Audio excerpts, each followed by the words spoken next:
The lake cabin was my sanctuary, a small, weathered retreat tucked into the pines, overlooking the water's still surface. It wasn't much to look at, but it had been in my family for generations. My grandfather built it himself, and my childhood summers were spent fishing off the dock, roasting marshmallows over a campfire, and watching the stars reflected in the lake. Owning this place was a privilege and a responsibility, and I took pride in keeping it well maintained. But peace doesn't last long when there's an HOA nearby. The trouble started with a letter. I found it taped to my front door one lazy afternoon as I returned from a fishing trip. The envelope was crisp and white, bearing the unmistakable HOA logo, a symbol that had become synonymous with headaches. Unfolding the letter, I read the words out loud, disbelief dripping from my voice. Dear resident, you are in violation of multiple HOA regulations, including but not limited to unauthorized use of the dock, failure to adhere to architectural guidelines, and lack of proper community dues. As such, the HOA has determined that your presence is in breach of neighborhood covenants, and you are hereby required to vacate the premises within 30 days. I laughed, short, sharp, and bitter. It wasn't just absurd, it was downright insulting. For one thing, my cabin predated the HOA by decades. For another, I had the title deed proving I owned not just the cabin but the surrounding lot, the dock, and even part of the lake itself. But the HOA had made their intentions clear. They wanted me gone. I spent the next few days trying to ignore the absurdity of it all. But the HOA wasn't content with just one letter. A second notice arrived, this time threatening fines. Then came the knock on my door. Susan, the HOA president, stood on my porch. She was flanked by 2 board members, each holding clipboards like they were preparing for battle. Good afternoon, Susan said, her tone sugary sweet but her eyes sharp. I trust you've received our notices? I have, I replied, leaning against the doorframe. And they're nonsense. This cabin isn't part of the HOA. Susan's smile tightened. Well, we've reviewed the property records and it seems there's been a misunderstanding. This area falls under HOA jurisdiction now. That's funny, I said, crossing my arms. Because I've got the deed that says otherwise. Her eyes narrowed. Be that as it may, the dock is community property, and you've been using it without permission. Community property? I laughed. Lady, I built that dock with my own hands. If anyone's trespassing, it's you. Susan's face flushed red, but she regained her composure quickly. We'll see about that. If you don't comply, we'll have no choice but to escalate matters. Go ahead, I said, my voice cold. But you'd better make sure you know what you're walking into. As they left, I felt a storm brewing. The HOA wasn't going to back down, and neither was I. I spent the rest of the evening pulling out every scrap of documentation I had. The deed, the surveys, the permits, they all confirmed the same thing. This land was mine and the HOA had no claim to it. But something about Susan's confidence unsettled me. She wasn't bluffing, she genuinely believed she could push me out. And that meant she was hiding something. You said. I wasn't about to let the HOA steamroll me, but I also wasn't going in blind. If Susan and her cronies thought they could intimidate me, they had another thing coming. That night, I started my own investigation. First, I combed through the property records again, making sure there were no gaps or loopholes. Everything checked out. The deed clearly listed me as the owner of the lake cabin, the surrounding lot, and most importantly, the dock. But Susan's confidence lingered in my mind like a bad aftertaste. She acted like she had some kind of trump card.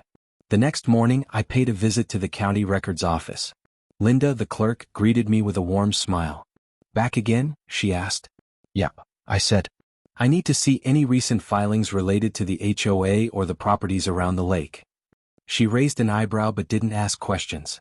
After a few minutes of searching, she handed me a stack of documents. These might help. I sat down at one of the desks and began sifting through the papers. Most of it was standard HOA business, meeting minutes, dues adjustments, and maintenance schedules.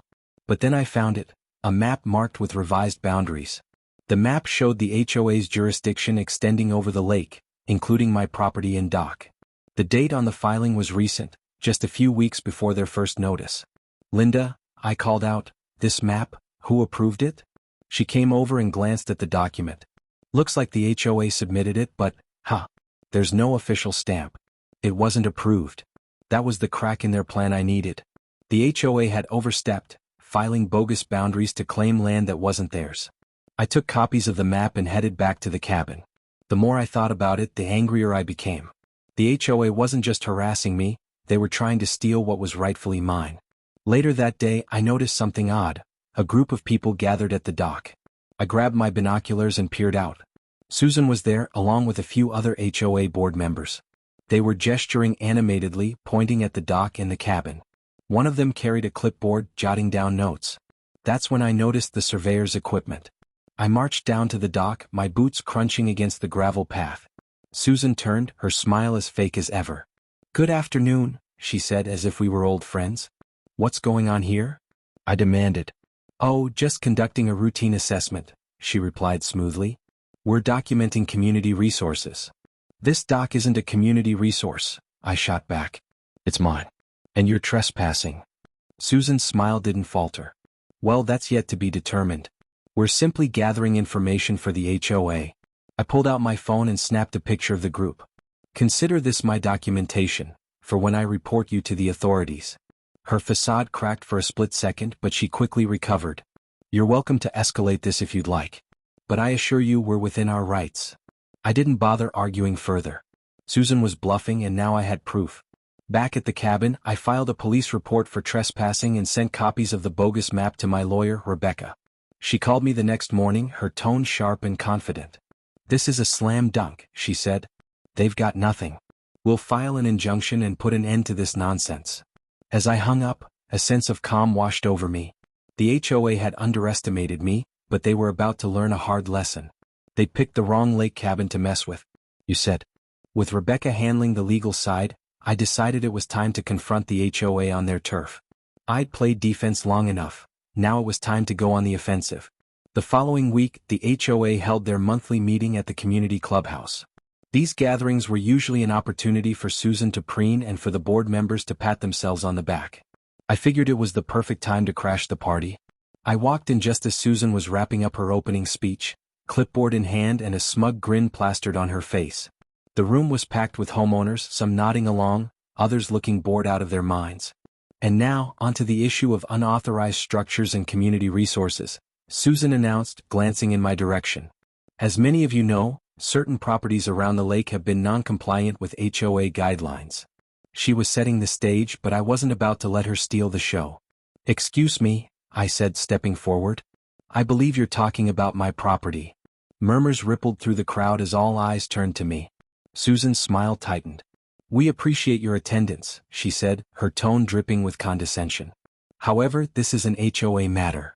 "Funny," I replied, holding up a thick folder of documents. "Because my property isn't part of the HOA. And I've got the deed, surveys, and legal filings to prove it." The room fell silent as I placed the folder on the table in front of Susan. She hesitated, clearly thrown off balance, but recovered quickly. "Well, as I mentioned, the HOA recently updated its boundaries. Without approval," I cut in, pulling out a copy of the bogus map. "This so-called boundary map isn't stamped, signed, or legal.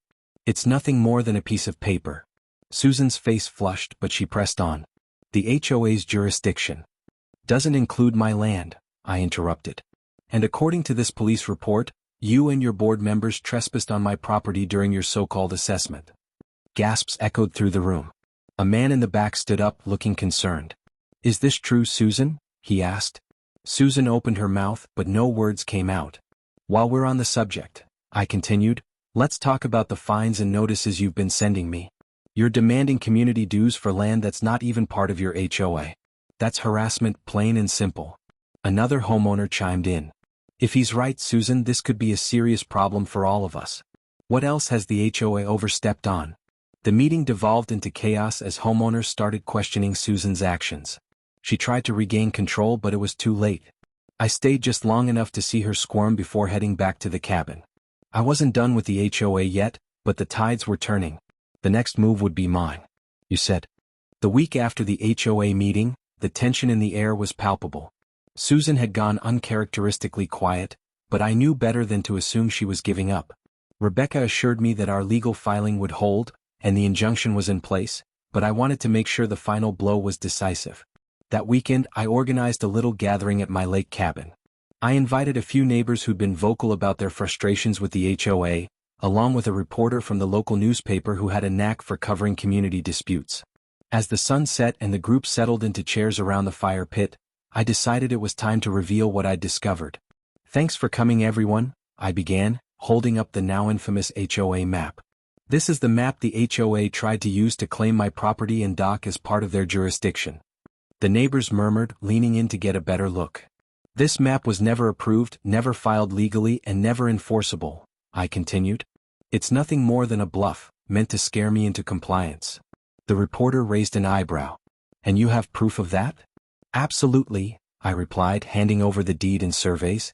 My land, including the dock, has been privately owned by my family for over 70 years. The HOA has no claim to it, never has, never will. One of the neighbors, Mr. Jenkins, spoke up. If they tried to pull this on you, what's stopping them from trying it on the rest of us?